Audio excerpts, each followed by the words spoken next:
Hey guys, welcome back to another unpackaging. Today we are showing you guys this Christmas tree.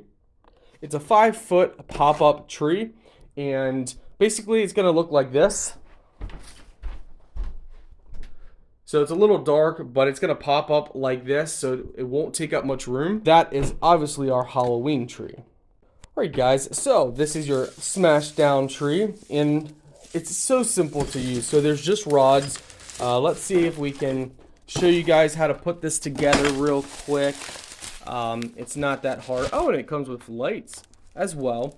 So you want to set up your rods first, and basically for the bottom you just slide these pieces in, because these are going to act as your legs. So you'll slide them from underneath up right in here, and it's going to look like that. And then you just simply slide each piece down in like this, and you just keep going until you run out of pieces.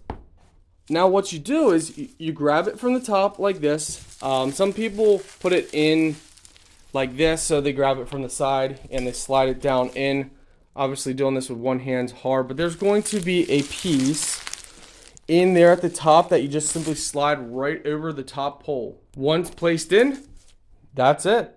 Now, the only thing I don't like about these is moving them around. If you grab it from the top, it's going to come out of the base. So you kind of have to either push from the bottom or just slide it with your foot to wherever you want it. And that is it. So that's what it looks like. Nice little small tree. Of course, now you can decorate it and put on the lights. Put a star or whatever you guys have. The lights will take 3 AA batteries. And for the lights, you have 2 modes. You have flashing, so you slowly just move the little lever, and you got flashing, and then you got solid. So overall, very nice, guys. We'll set this up once it gets closer to Christmas.